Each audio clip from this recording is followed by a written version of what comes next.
Ročni 11. festival humoru i satiriku Curska čutka otrimaše u novembru, a hlavni cilj obnoviti tradiciju i prestot autentični brand, który zlučuje tri jaziki, ruski, serbski i mađarski, znova povjazac združenja, društva i instituciji iz Skocura, alje i Vojvodini i regiona. Vidim, že tu Skocura i kum i občekujem, že bude za žatvi takого, okreme za etnostol kukuričnih jedlog, što sme vše mali aktiv, že kuda žatvi vše na to budu kooperativni, tad že i teraz budu, že bi i kod Curske šitske združenje mali tu predstavitelju u tim organizacijnim odbora.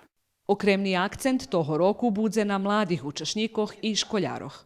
Tu oni naiste veseli, opuščeni i naiste ljubje u takim učastovaci i jedva čekaju i dom, že to hibelo. Mam ideju, zapravo za to tu čutku treba da porihtáme jedan teatralni falat, kotri še zapravo i odnoši na to calu pandemiju.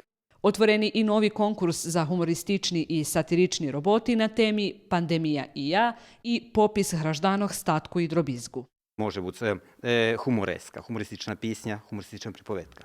Može biti satirični tvor, može biti karikatura, može biti vic, može biti dramski prilog.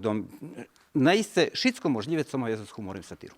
Kreativci treba že bi poslali najmenji 2 roboti pod šifru na ruskim, serbskim abo mađarskim jaziku, a konkurs otvoreni po 15. september.